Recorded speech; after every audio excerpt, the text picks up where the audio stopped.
Welcome to my next Lost.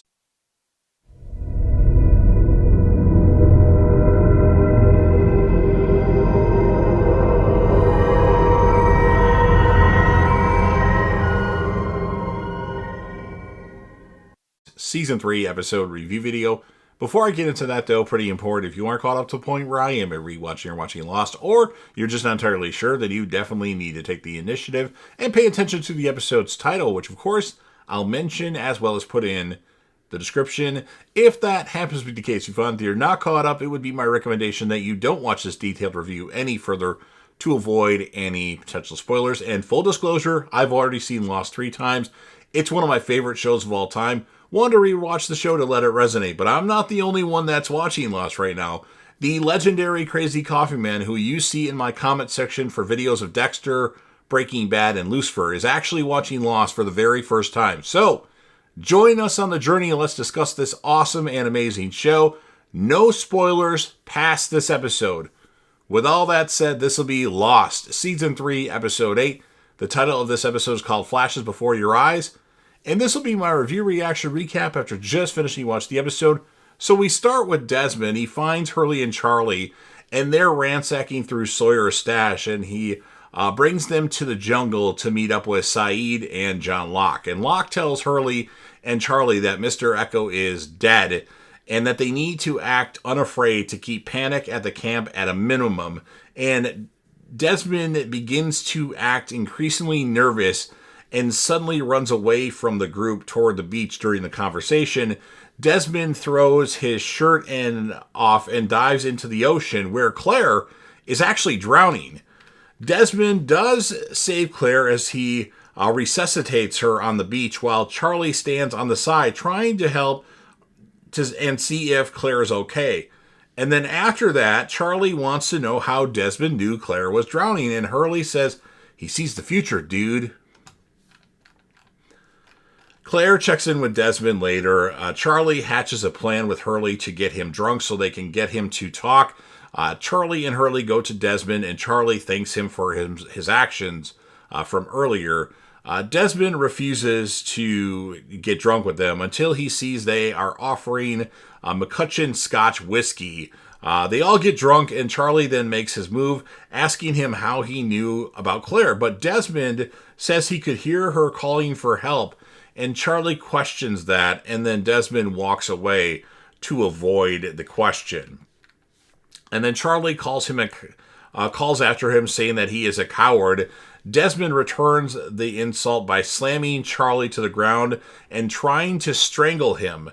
And then as Charlie chokes for air, Desmond screams, "You don't want to know what happened to me," recalling what happened after he turned the key. And then we go to our flashback of the episode. The countdown timer reaches 0 and goes into system failure mode. Desmond tears apart the bookcase and finds the failsafe key. He goes under the floor, says, "I love you, Penny," and turns the key. His world turns to white, and then his life flashes before his eyes. Desmond wakes up lying on a wood floor with what looks like blood all over him. He looks around and sees a spilled can of red paint. Interesting. And a fallen ladder. Penny runs over to him and asks if he's okay. He realizes that they are in his old flat in the past. Delighted to be back with Penny, he kisses and embraces her. Desmond later tries to fix his tie and glances at the clock, which reads 1:08. Penny helps him with his tie as he tells her how glad he is that she just moved in. They discuss Desmond's impending meeting with her father, Charles Whitmore, and Penny says that if it doesn't go well, it won't be the end of the world. He experiences a concern about Penny's turn of the phrase, and the sound of a countdown timer beeping worries him too. But it turns out just to be the microwave. And then Penny asks if he's all right, and he says he just experienced some deja vu. Desmond checks in with the Whitmore Industries receptionist. A delivery man arrives with a partial for 8:15. The mention of 4815 brings up a flash of numbers in Desmond's mind and momentarily unsettles him again. Mr. Whitmore discusses Desmond's resume with him, and when Desmond compliments Mr. Whitmore's ship model, and Whitmore says that he is sponsoring a race around the world, Desmond has another flash of him on his own future boat. Whitmore offers Desmond a position in the administrative department, but Desmond tells him there isn't a job there for him.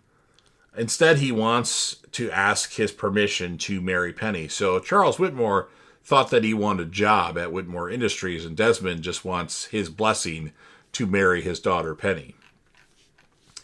Whitmore calls it a noble gesture and takes out a bottle of McCutcheon whiskey and 2 glasses. However, he only pours whiskey into 1 glass, saying that 1 swallow costs more than Desmond would make in a month, and sharing it with him would be a waste because he will never be a great man. Isn't worth drinking his whiskey and will never be worthy to marry his daughter. Well, damn. Desmond leaves the building and throws his tie on the ground in frustration. Desmond sees a busker playing a guitar, singing Wonderwall to the passerbys for change. Desmond claims to recognize him and has flashes of Charlie during the hatch system failure, and this person is Charlie, of course. Desmond freaks out, remembering his present experience and having happened before. He remembers it started to rain. At that moment, it begins to pour.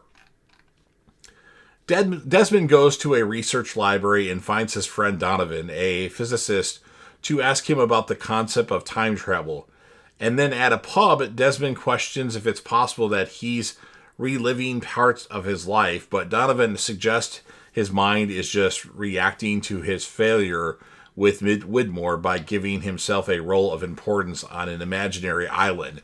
Donovan says that if he is reliving his life, he shouldn't be able to predict what happens next.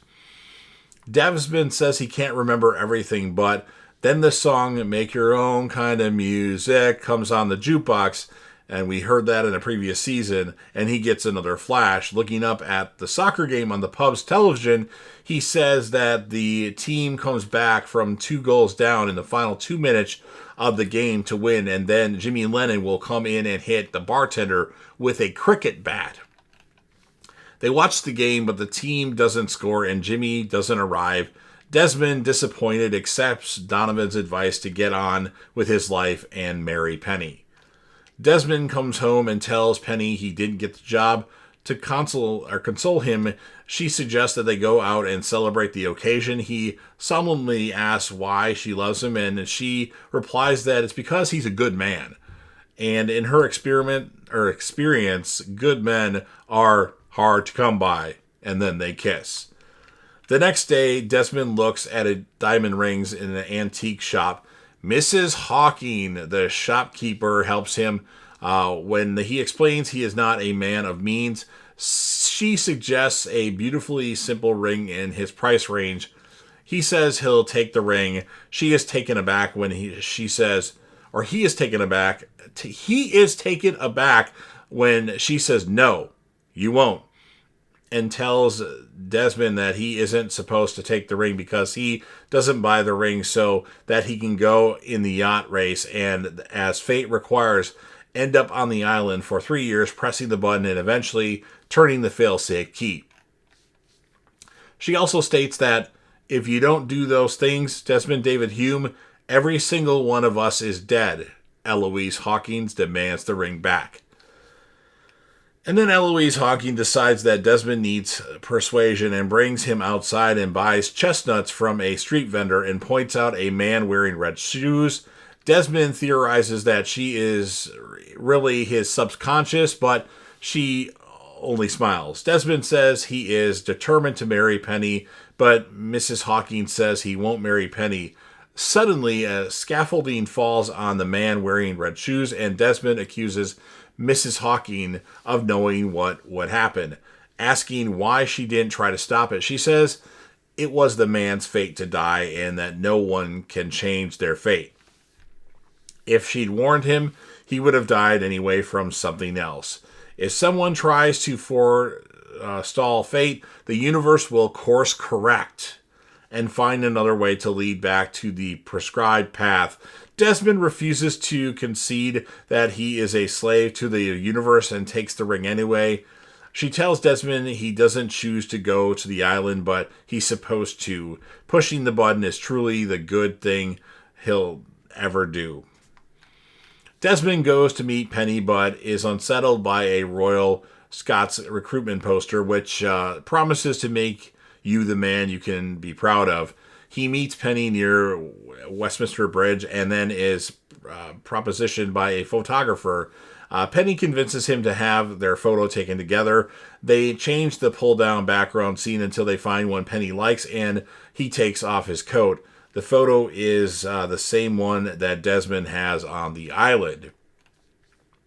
Desmond stares at the photo and comes to a realization about his fate. He tells Penny that he isn't the man she needs to be with and that they aren't supposed to be together. Penny leaves in tears, calling him a coward, and Desmond throws the ring into the river.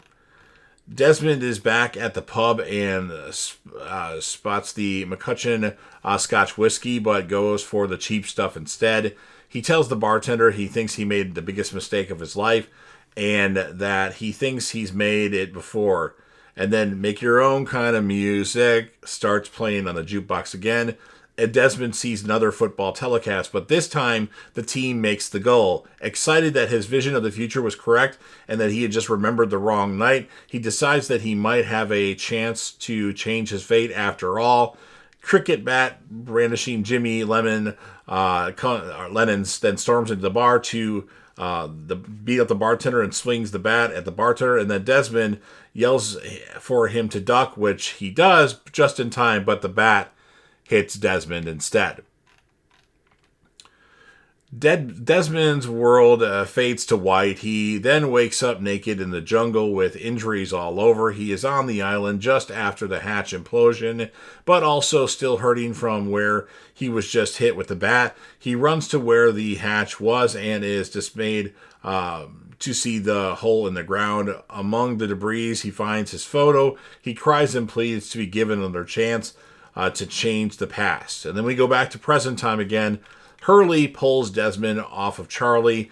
Desmond begins to sob, and Charlie takes pity on him and escorts him back to his tent. They apologize to each other, and Desmond tells Charlie he is a good man. Desmond tells Charlie that when he turned the key, his life flashed before his eyes. But when he woke back up in the jungle, the flashes didn't stop. Charlie asks if Desmond saved Claire after seeing a flash of her drowning, and Desmond chillingly says that Charlie is actually the one that he had saved. It was Charlie who he had seen being electrocuted by the lightning bolt, and it was Charlie who drowned trying to rescue Claire. He says that although he has saved Charlie twice already, the universe will inevitably course correct. Desmond says no matter what he tries to do, you're going to die, Charlie, to end the episode. Wow, well, Charlie's days are apparently numbered, and Desmond had an amazing episode. So I'm going to give this episode an 8.5 out of 10. I think it was pretty solid. The time jumping stuff is a little annoying, but I think they do a good job of it in Lost. Character of the episode, Desmond Hume for sure. Secondary character, I'm going to give it to Penny because Penny is an important part of Desmond's life, and I just absolutely adore Penny on Lost. So I'm going to give her the secondary character. Charlie could get noticed, but Charlie's been noticed too much. We need to give the spotlight to Desmond and Penny. So you've heard everything that I have to say. Now it's your turn. If you're a fan of Lost and you want to help me out with the YouTube algorithm, don't forget to Hulk smash the like button, share the video with a friend, put this video on any one of your social media platforms. Don't forget to sound off in the comment section about what your thoughts are on this particular episode of Lost. What would you rate the episode? Who would you give your characters the episode? And anything else that you want to add. I'll put recommendations there, and there of different videos that you should watch or different playlists. And then last but certainly not least, don't forget to hit that sub button. You're watching the video anyway. Subscribe to the channel. Join the team, share your damn support, and be a part of something special. And you never know what you're going to see on JDevTV.